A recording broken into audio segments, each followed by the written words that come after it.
Oi pessoal, Ricardo falando. Hoje eu quero rapidamente falar para vocês nessa primeira aula sobre o que é a física, para que a física serve, né? O que a física estuda, para que ela serve, qual a utilidade que a física teria, né? Ou por que seria interessante a gente estudar física, né? Porque afinal de contas, para você estudar qualquer coisa, você tem que ter a mínima compreensão do que é aquilo e para que aquilo serve, né? Eu sei que na escola muitas vezes as disciplinas se tornam chatas porque você nem sabe o que é aquela ciência ou aquilo que você está estudando e nem para que serve, muito menos, né?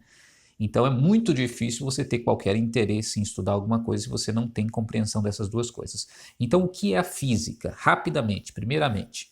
Em primeiro lugar, a física é uma ciência que estuda de uma maneira bem básica e geral a natureza. A física estuda a natureza ou os fenômenos da natureza e você pode imaginar muitos fenômenos aí nesse momento. Por exemplo, estuda o relâmpago, que é um fenômeno da natureza, a gente sabe que é um fenômeno elétrico, mas é um fenômeno da natureza. Estuda o relâmpago, estuda o trovão, o que é o trovão, por que ele acontece, de onde ele vem, estuda fenômenos meteorológicos, chuva, granizo, estuda o som, que é um fenômeno que se desenvolve na natureza, agora está chegando ondas sonoras aí no seu ouvido, a partir do que eu estou emitindo aqui com as minhas cordas vocais, então o som é um fenômeno natural, a física estuda o som, estuda a luz, estuda o calor, estuda a gravidade, o magnetismo, a atração que certos corpos exercem em outros, então veja, tudo isso são fenômenos naturais ou fenômenos da natureza. Então a física estuda, em primeiro lugar, em geral, os fenômenos da natureza, os fenômenos naturais, como se diz. Mas o foco principal da física no estudo desses fenômenos é estudar as leis fundamentais da natureza, ou seja, as leis que estão por trás desses fenômenos, as leis que regem, que controlam esses fenômenos da natureza. E por que a gente tem essa especificação da física estudando as leis especificamente da natureza? Porque existem outras ciências também, não existe só a física. Existe, vocês sabem, a química, existe a biologia. A química, por exemplo, também estuda a natureza, estuda os fenômenos naturais, mas em que sentido? Qual é o recorte da química? A gente sabe que a química estuda a estrutura da matéria, do que a matéria é constituída. Então, por exemplo, sei lá, pega isso aqui, uma caneta, e você pegar uma borracha, você percebe que a matéria da borracha é diferente da matéria da caneta. Por exemplo, a caneta é rígida, a borracha ela não é rígida, ela é flexível. Então a gente poderia se perguntar por que essa borracha, essa matéria, ela é flexível enquanto essa não é. Para você ter compreensão a respeito disso, você tem que investigar a constituição do que é feito, as partículas que compõem o plástico, por exemplo, e a borracha, como elas se organizam, como elas se estruturam para você ter essas matérias diferentes. E é claro, não é só a borracha ou só o plástico, milhares de outros tipos de matéria diferentes que existem no mundo. Então veja, a química, ela estuda exatamente essa estrutura da matéria. Existe a matéria inorgânica, existe a matéria orgânica, são tipos de matéria diferente que a química vai estudando, entendendo a sua constituição, como que a matéria se organiza e assim por diante. Já a biologia, a gente sabe que bio vem de vida, a biologia estuda a matéria orgânica viva, seres vivos, acredite ou não, no universo, na natureza, existe uma matéria que a gente pode dizer que é viva, que tem uma certa consciência, alguns, e uma certa intencionalidade. Eles vivem e tentam continuar existindo. Então veja, a biologia se ocupa, é a parte da ciência que se ocupa de estudar esses seres que são vivos, plantas, animais, etc. A química se ocupa em estudar a organização da matéria, a estrutura da matéria, orgânica e inorgânica. Agora, a física estuda as leis fundamentais da natureza, ou seja, as leis que supostamente estão por trás de tudo que existe nos fenômenos naturais e que sustentam tudo. Então veja, a física pode ser dita como a mãe de todas as ciências, é que está na base das ciências. Na verdade, essas três ciências aqui, eu escrevi aqui, a física, a química e a biologia, são as três chamadas ciências puras, ou ciências naturais puras. Por quê? Porque elas estão na base de todas as outras ciências. Existem milhares de outras ciências, subdivisões da ciência. Então, se você pensar na química, lá tem a química orgânica, a química inorgânica, a biologia tem lá a zoologia, a botânica, e as subdivisões vão aumentando. Tem a oceanografia, que estuda os oceanos, tem a geologia, que estuda as pedras, e assim vai, milhares de ciências. Todas essas ciências aplicadas, que nós chamamos, estão construídas em cima dessas três ciências, que são as ciências puras. E dessas três ciências, as duas ciências de base são chamadas física e química. Então, essas ciências são as ciências que estão na base de todo o resto. Por isso que essas duas ciências são chamadas de hard sciences também. Hard science quer dizer ciências duras, ou ciências que têm um maior grau de certeza, né? Hard sciences são as ciências duras porque elas têm um grau de certeza maior do que as outras, que elas estudam as leis fundamentais da natureza. E a física, ela está inclusive na base da química, porque as leis que controlam essa organização da matéria, elas são leis físicas, da física quântica, da física atômica, e que, portanto, fazem com que essa matéria se organize. Então, repetindo, a física é uma ciência que estuda as leis fundamentais da natureza. É a base de todas as ciências, é a mãe de todas as ciências. Então, disso você já sabe, já entendeu o que é a física. Agora, a pergunta que talvez seja a principal: para que serve a física? Por que estudar física? Essa é a pergunta que não quer calar. Então veja bem, qual é a utilidade da física? Se você conhece as leis que regem os fenômenos naturais, as leis da natureza, você é capaz de controlar a natureza. Se você conhece as leis, você é capaz de controlar para o seu próprio benefício. Ou seja, a humanidade, conhecendo essas leis, consegue controlar para o seu próprio benefício. Então veja bem, os raios matam cerca de 120 pessoas por ano, só no Brasil. Então é um fenômeno natural que é perigoso. E nós, em certo sentido, nós conseguimos controlar onde os raios caem. Como nós fazemos isso? Todo mundo sabe, muito simples. Você olha, tem um edifício, tem um para-raio. E o para-raio foi colocado ali para quê? Para que os raios que caiam atinjam o para-raio e não as outras construções, as pessoas que estão à sua volta. Mas por quê? Como que se inventou um para-raio? Como que se chegou num instrumento, num aparato como aquele que é o para-raio?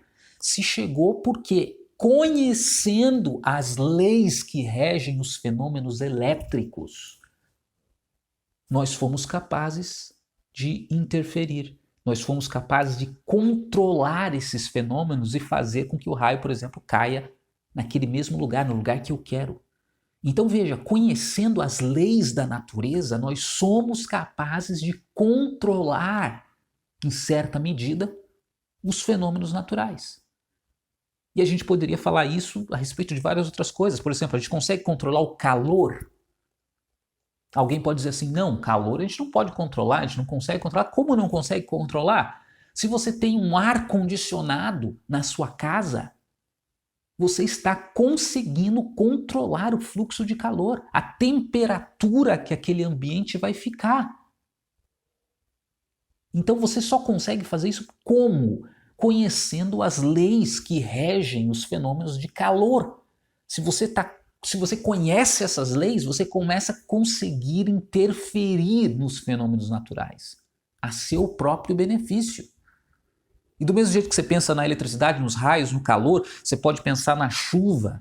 na seca. Por exemplo, a seca aflige o mundo em muitas regiões do mundo há séculos. Mas imagine se você, conhecendo as leis que regem os fenômenos naturais, e no caso meteorológicos, a chuva, a seca, você consegue controlar isso. Você pode impedir que uma seca aconteça num lugar, ou você pode impedir que um excesso de chuvas aconteça em outro lugar. E você vai dizer, Ricardo, mas conseguem fazer isso? Não totalmente, mas em certa medida conseguem, por exemplo. Se sabe que a chuva ocorre por causa da condensação da água em micropartículas que estão no ar. E quando ocorre essa condensação e se acumula suficientemente água, a gravidade faz com que a água caia. Essa é a chuva. Mas quando não tem essas partículas suspensas suficientes, não ocorre condensação da água, não tem chuva. Então, muitas vezes, em muitos lugares, eles bombardeiam as nuvens com partículas de nitrato de prata para criar esses núcleos de condensação, onde a água vai se condensar ali e pode precipitar. Então, eles semeiam as nuvens para que elas chova, para que elas, desculpa, para que ela chova, para que a chuva caia. Então veja como, conhecendo as leis naturais, você consegue interferir no funcionamento da natureza. E você consegue interferir para o seu próprio benefício. E a gente pode falar dos terremotos. Os terremotos não conseguem se controlar ainda, não se conhece as leis, todas as leis que regem esses fenômenos. Mas se conhecesse, seria possível evitar terremotos, tsunamis, catástrofes naturais. Hoje, o que está em voga são as epidemias. Existem modelos físicos, matemáticos, que procuram prever o comportamento das epidemias para o benefício do ser humano. Então veja, são modelos matemáticos, físicos, conhecendo-se o comportamento, as leis que estão por trás das epidemias, nós somos capazes de interferir. Tanto na forma de vacina, conhecendo como o nosso corpo reage com os agentes estranhos que entram no nosso corpo, os vírus, as bactérias, como também prevendo o comportamento da disseminação dessa epidemia por modelos físicos e matemáticos. Nós conseguimos controlar até certo ponto, até certa medida, a natureza. Então, se você pergunta, Ricardo, por que se estudar as leis fundamentais da natureza? Por que estudando as leis fundamentais da natureza a gente consegue controlar a natureza? Simples assim. E não só controlar, a gente consegue manipular a natureza também para o nosso benefício. Esse é o caso das máquinas. Esse é o caso da tecnologia que começou a ser construída com as máquinas simples, que se diz. O que é uma máquina simples? A alavanca, por exemplo. Tudo começou, conhecendo-se as leis, começou a se aplicar para o benefício do ser humano e manipular a natureza para obter alguma vantagem. Então, lembra da alavanca? Por exemplo, aqui. Vou tentar fazer isso aqui funcionar. Baixar aqui um pouco. A alavanca simplesmente é um procedimento que você pode levantar, por exemplo, um outro corpo, se você tiver um ponto de apoio. Você tem um ponto de apoio e você consegue, com essa alavanca, movimentar o corpo. Isso ocorre graças à compreensão das leis físicas. Por exemplo, quando você desloca o ponto de apoio para cá, você precisa de uma força maior aqui para erguer. Quando você desloca o ponto de apoio para cá, você precisa de uma força menor para fazer o mesmo trabalho. Esse é o princípio das máquinas que trouxeram tantos benefícios para a humanidade. Mas isso, no limite, se estendendo, você tem a tecnologia. As máquinas foram as primeiras tecnologias criadas. E hoje nós temos dezenas, milhares de tecnologias diferentes. Você tem o avião, você tem o carro, você consegue se deslocar de um ponto para o outro do mundo rapidamente, você tem o telefone celular, você consegue se comunicar por ondas eletromagnéticas. Você entende isso? você tem um chuveiro elétrico na sua casa que funciona movido a eletricidade, a lâmpada elétrica, um computador. Tudo isso são tecnologias que surgiram porque os seres humanos conseguiram entender, compreender as leis que regem os fenômenos naturais. E compreendendo, eles começaram a controlar, e começando a controlar, eles começaram também a manipular e criar ferramentas usando esses conhecimentos das leis da natureza. Então, você acha que tem utilidade? Ou você acha que não tem utilidade? É evidente que tem. E talvez a tua pergunta seja assim, Ricardo, eu entendi a utilidade de tudo isso, eu sei que tem utilidade a física e a ciência em geral, mas para mim, por exemplo, que não vou ser nenhum cientista, não vou ser nenhum inventor, que utilidade teria eu estudar? Então veja bem, nós vivemos num mundo hoje que é tomado por esses recursos tecnológicos. Para você se integrar nesse mundo, nessa sociedade, você tem que ter um mínimo de conhecimento sobre as leis fundamentais da natureza e também sobre esses recursos tecnológicos que estão relacionados com a ciência. Para você saber como funciona uma geladeira que você compra, um aparelho celular que você compra, você tem que ler um manual que está escrito numa linguagem com unidades de medida, fazendo menções a conceitos, grandezas físicas, químicas, biológicas. Para você aprender a instalar uma simples geladeira, você tem que ter um mínimo de conhecimento sobre a ciência, sobre a tecnologia, e por isso que a gente estuda na escola essas ciências básicas, a física, química, biologia, para te dar uma base para você entrar no mundo. Porque se você não souber isso, você vai entrar no mundo, mas vai estar ao mesmo tempo excluído dele, porque você não consegue entender as linguagens que o mundo usa por conhecer as leis da natureza e os fenômenos tecnológicos. Então é isso.